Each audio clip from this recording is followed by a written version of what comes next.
পবিত্র কোরআনে সূরা হুজুরাতের 11 নম্বর ও 12 নম্বর আয়াতে উল্লেখ করা আছে, ইয়া আইয়ুহাল্লাযিনা আমানু, হে মুমিনগণ, তোমাদের মধ্যে কোনো পুরুষ যেন অপর কোনো পুরুষকে উপহাস না করে, কেননা যাকে উপহাস করা হয় সে উপহাসকারী অপেক্ষা উত্তম হতে পারে।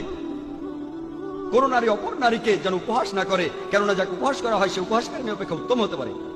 একে অপরের প্রতি তোমরা দোষারোপ করো না এবং তোমরা একে অপরকে মন্দ নামে ডেকো না। ইয়া আইয়ুহাল্লাযিনা আমানু, হে মুমিনগণ, তোমরা অনুমান হতে দূরে থাকো, কারণ অনুমান কোন কোন ক্ষেত্রে পাপ। একে অপরের গোপনীয় বিষয় সন্ধান করো না এবং একে অপরের পশ্চাতে নিন্দা করো না, পেছন থেকে নিন্দা করো না। তোমাদের মধ্যে কি কেউ তার মৃত ভাইয়ের গোশত খেতে চাইবে?